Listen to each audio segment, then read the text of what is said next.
eu sou a Magda, né? Sou Magda Gomes. Dizer que eu sou Magda Gomes diz muito sobre quem eu sou, de onde eu venho e que família eu pertenço. Sou filha da Maria Beatriz, neta da Carlinda de Barcelos e sobrinha da Bárbara Gomes. São essas mulheres que... É uma família gigante, minha família é gigantesca, mas são a partir dessas mulheres que eu gosto muito de pensar a minha família e de onde eu venho. Eu sou a quarta geração da minha família. O meu avô foi um dos primeiros a habitar a parte alta da Rocinha, o Terreirão. O primeiro terreiro de candomblé da linha de Jurema, lá de cima, foi e é uma herança ancestral da minha família. E eu tô aí nessa quarta geração da família que ocupa esse espaço.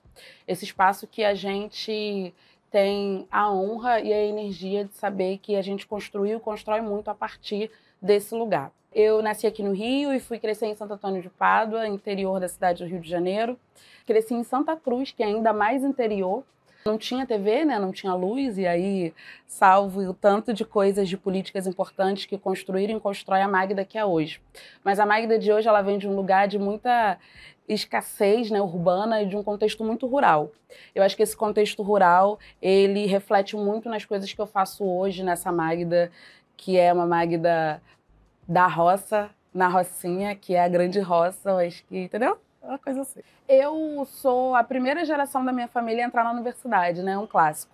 Viva a política pública de cota, viva a política que acredita que a educação é uma chave transformadora na vida de muitas pessoas. Eu sempre fui uma criança, adolescente hiper curiosa, assim, sempre fui muito curiosa.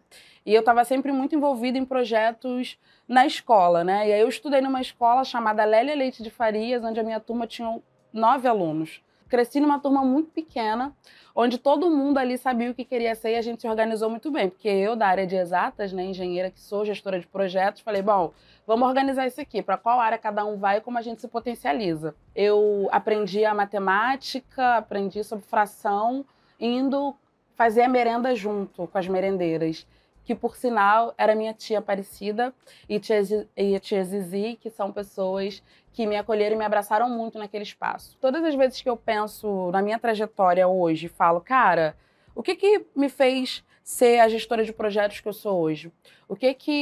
Qual é o vetor que me conduziu para esse lugar de pensar a ferramenta social, pensar a transformação social a partir da engenharia, né? Porque você pensa, engenheira civil pensando matriz da sociedade. O que isso tem a ver com a outra, né? Parece que não tem, mas tem tudo a ver. Quando eu penso na minha trajetória, no meu processo de construção de vida, sendo a primeira a entrar na universidade. E minha família apostou muito nisso, né? Parece que uma das primeiras músicas que eu aprendi a cantar, segundo os meus avós, eram A Vida Vai Melhorar, de Martinho da Vila. Então eu falava, a vida vai melhorar e tem que ter um jeito para melhorar. E como que a gente melhora num ambiente gigante, né? E eu costumo dizer que tudo que eu acumulei até aqui são resolvendo problemas da minha casa. Pensa que família gigante e questões ali do cotidiano que eu tinha que resolver ali mesmo, né? E pensa, puxa, ter que resolver com 8 anos de idade? Sim. Às vezes, com 6 anos de idade, eu estava tendo que lidar com crises que eu achava que eu não teria que lidar, mas estava ali, junto com a minha família, pensando em como resolver. E aí foi caminhando, né? Você era uma pessoa que tinha, né, sempre muito organizada na escola. Minha mãe me deu um livro com 10 anos de idade, A Arte de Viver Sozinha, da Agatha Christie. Ela falou assim, filha, vou te preparar para um mundo, que é um mundo... Eu falava, mãe... Sabe, não sei o quê, porque minha mãe morava aqui no Rio, né? E eu morando lá em Pádua. E aí, como que a gente fazia? Eu vinha pra cá sempre, todo feriado prolongado, ou a minha mãe ia sempre pra lá, mas a minha mãe trabalhou muito, minha mãe manicure. Nossa, minha mãe, assim, eu era a patricinha da escola. Pensa, lá em Pádua, mochila de carrinho, andando na roça. Era isso, cheio de barro, uma coisa de outro mundo. E eu tinha uma mochila de carrinho, tipo, isso era... tudo pela minha educação. Minha mãe sempre entendeu que tudo que essa menina precisar para ela se tornar a pessoa que ela quer ser, nunca teve muita imposição também, não. Até porque a realidade da universidade, para minha mãe, se eu fosse técnica em alguma coisa, estava tranquilo, já era um passo além. Tendo esse contexto de crescer numa escola super simples, né, com muitos amigos e tal, e vendo lá em casa as coisas que aconteciam, eu falei, cara... E agora? Qual é o próximo passo? Bom, o próximo passo era você fica adolescente, né? E aí você tem que começar a pensar a sociedade. Já não dá mais para pensar as questões como eu pensava conversando com o pé de camomila e com o pé de erva doce. Então, assim, eu com a minha ligação com a natureza, eu queria ser primeiro engenheira ambiental. Aí eu falei, acho que não, hein? Aí fiz ser engenheira civil. Aí na engenharia civil eu falei, gente, Marta, essa conta toda vai resolver o quê? Como é que eu vou resolver as questões da minha casa? Eu sempre quis resolver as questões da minha casa. Como é que eu resolvo o desemprego dentro da minha casa? Como é que eu resolvo a questão de rivalidade feminina? Não pode, irmãs não podem brigar. Porque uma cuida do filho da outra. Então, assim, como é que eu vou resolver isso aqui dentro da minha casa? E aí, uma coisa que eu aprendi muito dentro da minha casa foi sobre compartilhar. E quando a gente, com todo o caos, né, de você ter uma família muito grande, uma família preta, uma família pobre, que sai de uma escala da pobreza, de extrema vulnerabilidade social. A minha família saiu no jornal Globo em 70 ou 80, se não me engano, como uma das famílias mais pobres da Rocinha, miserável. Isso eu acho que é uma coisa que a mídia precisa ter muita responsabilidade, né? O que você está querendo eternizar? A fotografia, o audiovisual, ele tem uma responsabilidade social. Ok, a gente não vai dizer que existe um mundo que não existe, a gente precisa fazer uma crítica social, precisa trazer uma memória, mas a gente também precisa pensar o que a gente está produzindo de imaginação a partir da fotografia, a partir do registro. Nesse contexto, minha mãe e meus tios todos saíram da escola. Todos. Todo mundo ficou com vergonha, ninguém nunca mais quis estudar, todo mundo abandonou a escola por conta de uma foto irresponsável. O tempo passou. Entrou a pandemia, saiu uma foto minha também no Globo. Eu, à frente, né, do coletivo A Rocinha Resiste, junto com uma turma, onde a gente fazia um processo de distribuição para mais de 5.000 famílias na Rocinha, uma forma muito sistematizada e organizada. Eu falei, putz, agora eu entendi por que era o lance da engenharia, né? Processo, metodologias de processo. E aí eu fui entendendo os problemas da minha casa, eu fui vendo que eles, de fato, eram possíveis de resolver. Que linka um pouco com a minha trajetória hoje como assessora parlamentar, de construir políticas públicas que resolvam ainda problemas da minha família. Porque, no fundo, é o meu quilombo, é a minha família. Ainda que não necessariamente seja consanguínea, mas esse povo faz parte de mim, eu faço parte deles. Então, qual é a minha responsabilidade de retorno em relação a isso? Aí, indo para o processo da pandemia, minha cara saiu lá no jornal, e minha avó, que faleceu recentemente no Natal, ela pegou aquela fotografia, emoldurou e colocou na parede da sala. Ela disse assim, eu me emociono, ela disse assim, a gente sempre acreditou que a vida ia melhorar e você sabia que não ia melhorar só por você, né, neguinha? Ela me chamava de neguinha. Então, esse que é o sentido do processo da minha trajetória. Ela sempre teve atrelada a resolver problemas da minha família, porque no final tudo reflete na minha família. E tudo que eu busco construir, eu sempre penso na minha família. Bom, a Rocinha Resiste, ele começou com um processo de muita inquietação nossa, né? Eu me lembro que no dia 15 de março ali, eu saí de casa. Eu não sou uma pessoa muito do carnaval. Então, nesse meu processo de ficar em casa, eu falei, cara, eu vou na rua comprar comida, porque tá acontecendo um negócio lá fora, tem um monte de gente vindo pra cá.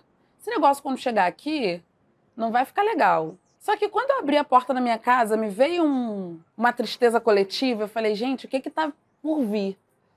Falei, tá vindo alguma coisa, isso não tá legal. Aí chamei o Leandro Castro, que também é fundador do A Rocinha Resiste, junto com a Michelle Lacerda. A gente sentou e falou que a gente precisa fazer alguma coisa. Aí eu sentei, comprei 8 cartolinas, 7 brancas e uma vermelha, porque eu cheguei a imaginar um cenário de morte. Eu falei, imagina 150 pessoas por dia morrendo na Rocinha, como que a gente vai conseguir, onde que a gente vai colocar as pessoas que não estão mais em carne? Como é que a gente vai fazer isso? Então, eu e o Léo, a gente num processo de 3 dias, a gente morava junto, né? Então, a gente dividiu uma casa e aí a gente começou a desenhar. Eu falei, bom, a gente precisa pensar numa metodologia que ela seja, 1, replicável, 2, que ela não gere risco, né, para as outras pessoas, até porque a gente está falando de uma coisa que a gente não sabe ao certo o que era, muitas incertezas, a gente precisava de um Ministério da Saúde que funcionasse e ele não tinha informações eficazes, então por onde a gente ia? Né? Como que a gente ia conseguir contornar isso e, ao mesmo tempo, dar conta daquele problema lá que era a fome? Eu sei, eu cresci ouvindo que era uma pessoa dormir de barriga vazia, a tristeza da fome, a infelicidade de ter uma refeição por dia, e se é que a gente pode chamar de uma refeição por dia. Então eu cresci ouvindo essas coisas e eu sabia de tão perto o quanto isso é dolorido e eu não queria isso para ninguém. Então o que eu pudesse fazer, eu iria fazer para que... Claro que eu não ia dar conta de 110 mil habitantes da Rocinha, mas o que eu pudesse fazer, eu iria fazer e não ia reduzir esforços para isso. Então a gente resolveu encarar um planejamento estratégico muito audacioso, né, do ponto de vista da inovação, porque como é que você cria uma ferramenta, uma tecnologia social que ela consegue, primeiro, pesquisar, captar, distribuir, compartilhar e reorganizar. Então, a primeira coisa foi começar com o processo de pesquisa, porque a gente precisava entender, de fato, qual era o problema da Rocinha naquele momento. Para mim, a fome era o problema master, porque, veja bem, uma coisa ia dando com a outra. Mas tá, mas será que era esse mesmo problema? Será que as pessoas estavam olhando para o mesmo prisma que eu? Talvez não. E aí, o que a gente fez? Vamos circular um formulário, uma coisa simples, e vamos ver como é que isso roda na favela e vamos ver o que resultado a gente tem. A gente conseguiu 5 mil respostas em 3 dias. E pasmo, o que as pessoas queriam era água. Ninguém queria cesta básica naquele 19 de março de 2020. Ninguém queria isso. As pessoas queriam água. Estão falando aí que tem que lavar a mão. Mas como é que eu vou lavar a mão toda hora se a bomba da SEDAI não está funcionando há 5 dias? Primeira coisa que eu fiz foi ligar pro até então deputado Marcelo Freixo e falar: Freixo, a gente precisa resolver isso. Como é que a gente consegue fazer uma articulação para garantir que a bomba da SEDAI não queime? As pessoas não podem ficar sem água. Primeira coisa é resolver a questão da água. Não sei o que é manutenção. Não tem como 4 dias de manutenção ficar lá em cima sem água. A gente precisa de água. E aí a gente começou num processo de mobilização, de comunicação visual, porque a gente também precisava, cara, não adianta eu aparecer na RJTV ou sentar numa comitiva e falar sobre a questão da Rocinha, mas como é que a Rocinha vai ler e traduzir isso? A linguagem tem que ser direta, tem que fazer sentido para dentro. Então a gente começou a usar faixas, né, para comunicar. Falei, não, eu quero a letra do baile. Sem, bora, mete o pé, segue, palavras de ordem específicas que vão fazer sentido para quem está ali. Aí a gente colocou a hashtag Rocinha contra a Covid. Inclusive, foi até fruto de pesquisa da Fiocruz, porque, de fato, eu não sabia, mas a Rocinha foi o primeiro lugar que colocou uma favela contra a Covid. Rocinha contra a Covid. E isso sai de dentro das nossas cabeças ali do A Rocinha Resiste, que, claro, a gente constrói isso de forma muito coletiva.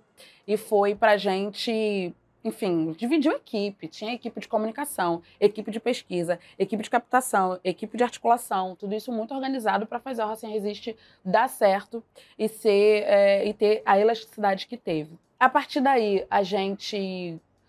de circular a pesquisa, a gente entendeu que a gente tinha um problema emergencial, que era a questão da água, mas que a fome ainda estava para chegar. Até que, com uma mobilização junto à sociedade civil, né, e aí onde a gente pensa, como é que a gente pode pensar numa... Primeiro, a gente precisava fazer uma denúncia o tempo inteiro que não era nossa responsabilidade enquanto moradores, né? A responsabilidade de levar a comida para o prato não era a minha, a sua, da outro que doou ou que articulou, e sim do Estado. O Estado era responsável por garantir a comida no prato. Então, a todo tempo, a gente fazia uma linguagem, inclusive para aquele que estava na ponta, que recebia a cesta básica: olha, a gente está aqui, vamos cobrar. Isso aqui não é o nosso papel. A gente está se colocando em risco porque é fraterno, porque mexe com a gente, é o nosso quilombo, é a nossa família, é a nossa casa. Não vou deixar meu vizinho morrer, não importa. Eu tenho 1 quilo de açúcar, eu vou ter meio. Porque meio é meu, meio é dele. Entendeu? Eu não vou ter 750 gramas, não. É meio, é igual. A gente vai passar por isso aqui junto. Nesse processo, a gente começou a se articular junto com uma mobilização com toda a sociedade civil, pedindo dinheiro mesmo. E dizendo o seguinte: tem que ter confiança. Eu sei que a gente sabe que a gente passa por uma cultura, né, de desacreditar o terceiro setor, sobretudo, enfim, fatos e relatos, mas é preciso acreditar que tem gente que quer transformar. É difícil a gente saber quem, onde, mas a gente precisa, sei lá, acessar na gente um lugar fraterno, que a gente está tão desconfiado de tudo e de todos, mas aí não é mais sobre a gente, né? É sobre o outro. Se o outro não tem uma ética que condiz com a sua, você não infligiu a sua ética, isso é o outro. Você não vai resolver o outro, você vai se resolver. E aí, nesse caminho, a gente entendeu que a gente precisava de bastante dinheiro, A cada 350 cestas básicas que a gente distribuía, e a gente só distribuiu depois de chamar uma amiga nutricionista, Letícia, foi a nossa nutri, e falou assim, eu falei, o que a pessoa precisa comer? Eu não bebo açúcar, mas assim, a minha tia Dalva bebe. Então assim, as pessoas bebem açúcar, sempre vou olhando para dentro da minha casa. Eu falei, não, tem que ter um jeito de equalizar isso, mas eu não sou nutricionista. E aí é onde a gente começa a envolver as redes. Eu sou gestora de projetos e engenheira, eu não sou nutricionista. Eu não sou da área da estatística, eu precisava de alguém para poder ler para mim aqueles dados. Eu precisava de uma tradução daquilo para eu conseguir transpor aquilo numa negociação para o projeto. Então, eu falei, cara, como é que a gente consegue fazer uma cesta básica que dê para um mês para alimentar uma família de 8 pessoas? É a média. Para com essa loucura que é isso aí mesmo, essa é a média. Tem 8 pessoas numa casa e a gente precisa montar uma cesta básica para 8 pessoas por um mês. Eu não quero toda semana ter que ficar distribuindo. A gente vai fazer uma distribuição e essa distribuição vai ter que dar para o mês inteiro. E aí foi o grande desafio. Ela montou uma cesta bem pesada e aí a gente gastava 42 mil reais a cada 350 cestas básicas. E a gente alimentou 5 mil famílias, cada uma com uma média de 8 pessoas. O que isso significa dizer? Quando você consegue mobilizar mais de 30 mil pessoas em volta de uma situação, é uma coisa que você fica assim, cara, como é que a gente faz isso, né? Porque é só boa vontade. Boa vontade e organização. Aí a gente construiu um processo, né? Um processo de distribuição organizado. Foram mais de 350 voluntários que passava ao longo da semana. A gente sempre distribuía na segunda e acabava na sexta. 2 turnos de distribuição, só a parte alta da Rocinha. Putz, mas vocês vão distribuir para quem? Eu falei, não tenho capacidade de construir isso. Vamos de novo acionar as nossas redes. A gente fez uma parceria com a ONU Território Social, que tinha um cadastro de pessoas que estavam abaixo da linha da pobreza, né, e com renda zero, porque a gente precisava saber para quem a gente ia distribuir, tinha que ter um critério. E, claro, o SUS, as agentes comunitárias de saúde. Porque quem é que conhece mais o morador que a agente comunitária de saúde que está lá todos os dias falando? Vai se vacinar, você pegou seu remédio hoje? Aquela ali sabe quem são as pessoas, quem é aquela casa, qual o principal problema. Eu poderia pensar aqui do auge da minha cabecinha, mas eu não ia ter o requinte, a qualidade de informação que as agentes comunitárias de saúde têm. Então, a gente fez uma parceria com o posto de saúde Albert Sabin. Foi para mim uma grande honra poder contar com uma mulher que foi... Eu só dava um passo para frente depois que eu conversava com a Maria Helena. Maria Helena, diretora do posto, então, na época, que orientou todo o processo, desde o protocolo sanitário até a própria articulação dentro do território. Porque você pensa, eu tenho 28 anos, mas naquela época eu tinha 26. Né? Então, como é que você passa por um processo de reputação? Né? Como é que você passa a ser uma pessoa que você tem credibilidade para articular aquilo? Como é que você consegue ter trânsito livre? Você precisa, primeiro, convencer e se conectar com aquelas que são referência no território, que faz um link com o que é essa liderança. O que é essa liderança? Liderança, para mim, é um processo que está atrelado à reputação. É a sua capacidade ética de entrega, é a sua capacidade de olhar para o outro sem pensar o que vai acontecer comigo amanhã. Claro que você tem que ter o mínimo de senso crítico, né, e de calcular os seus passos. Mas a sua capacidade de liderança é a sua capacidade de se conectar com o outro, ter ética e reputação. Segue assim. Se isso é um combo, é um tripé para te formar uma líder, quem vai dizer isso é o mundo, não você. É claro que você vai reconhecer as suas potências em você, vai potencializar isso, mas a liderança por si só, ela só é. Então, a Maria Helena, que foi tipo uma pessoa-chave, a Claudinha, que era líder da turma das agentes comunitárias de saúde, e a gente dividia, cada dia um subbairro da Rocinha, entregando 100, 150 famílias por dia, com uma turma de 350 voluntários, que também tinham um critério. Então, foi um processo bem sofisticado, que eu me orgulho muito, e que ao final do processo foram mais de 10 toneladas de alimento distribuído, uma arrecadação acima de R$1 milhão, que foi suficiente para fazer com que o Rocinha Resiste se sustentasse e conseguisse alimentar ao longo do período crítico da pandemia centenas de famílias. E, claro, a gente também conseguiu articular o plano de enfrentamento à Covid-19 do Estado do Rio de Janeiro. Isso sai a partir de uma provocação junto aqui com a PUC, né? A gente juntou o PUC e outras universidades, o UERJ, o FRJ, o Fiocruz, dentre outros atores e outros movimentos sociais, inclusive de favela, que também estavam à frente de distribuição, para poder fazer uma provocação ao Estado. assim, já não tinha, não estava mais chegando, as pessoas não estavam mais conseguindo doar como antes. A gente precisa mexer na máquina da estrutura. A gente precisa, o Estado precisa dar conta disso. A gente criou, então, o Plano de Enfrentamento à Covid-19, que virou, inclusive, uma referência. O Rocinha Resiste ganhou um prêmio sobre organização e articulação civil, né? Muito bacana isso. É a nossa capacidade de conseguir transformar o que era só uma coisa que a gente achou que a gente só vai resolver esse problema aqui, mas que hoje virou uma referência de mobilização social, e que a gente sabe num período muito crítico, tanto da política, né, da conjuntura nacional, quanto de uma pandemia, né? Como que você vai articular para uma coisa que você não sabe? É tudo muito novo. Então, o processo da Rocinha Resiste, que eu tenho muito orgulho de dizer que ele foi organizado massivamente por mulheres, né? A nossa equipe majoritariamente feminina, as voluntárias, a maioria mulheres. Quando a gente ia entregar a cesta em casa, quem recebia era uma mulher. Então, muito incrível ver o quanto que essas coisas se conectavam. E foi um pouco disso, assim. E o futuro é continuar num processo de articulação. A gente costumava dizer que o Rocinha Resiste, ele resiste, insiste e persiste, porque a gente sabe que a todo tempo a gente vai ter longas demandas e coisas para resolver. Até chegar nessa utopia, né, que haverá saneamento básico, que haverá organização urbana, que terá mobilidade, que as escolas, que a gente vai reduzir os índices de violência, mas isso é um lugar utópico, mas que é bom ter utopia, é bom pensar no futuro, porque esperançar é uma coisa, né, que deixa o nosso coração quentinho, e a gente precisa o tempo todo visitar isso para a gente também não viver sobre essa depressão coletiva, essa que está instaurada na sociedade, nesse lugar de desacreditar de tudo e de todos e acabar perdendo potência, né?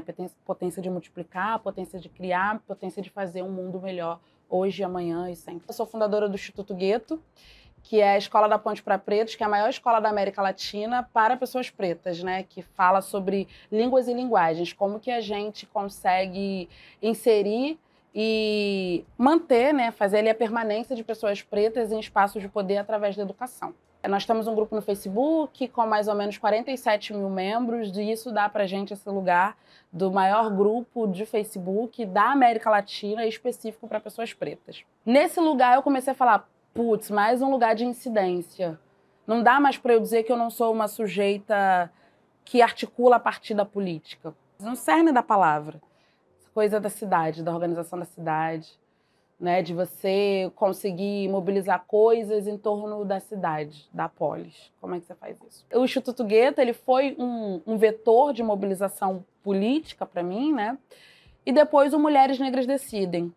Eu sou articuladora desse movimento nacional, que é um movimento de incidência política que traz especificamente a pauta das mulheres, sobretudo mulheres negras. Como que nós, mulheres negras, podemos reescrever a democracia? Como que a gente pensa uma democracia que dê conta das nossas dores, dos nossos feminismos, né? Como que a gente pensa isso? E aí, desde esse lugar, eu falei, é claro que eu sou uma sujeita política, é claro que depois da morte da Marielle não tem como não ter esse despertar, né? A semente Marielle é de verdade, assim. Não dá para ir sem honrar tudo que aquela mulher representa para mim, sobretudo. Eu, infelizmente, não a conheci pessoalmente em vários momentos, assim, que foram quase, sabe? Mas eu me lembro que uma vez, conversando com a mãe dela me deu um abraço ao longo, né, dessas militâncias da vida, e ela falou para mim uma coisa que foi sobre a semente de Marielle é de verdade, né? Vocês vibram, vocês têm a mesma energia. Eu falei, ai, meu Deus. Então não tem como me deslocar dessa sujeita política que eu sou. Uma coisa que eu estava refletindo ontem com um amigo, que eu penso na política como uma bicicleta. A bicicleta ela foi construída, né, com um objetivo, e ela tem a mesma estrutura.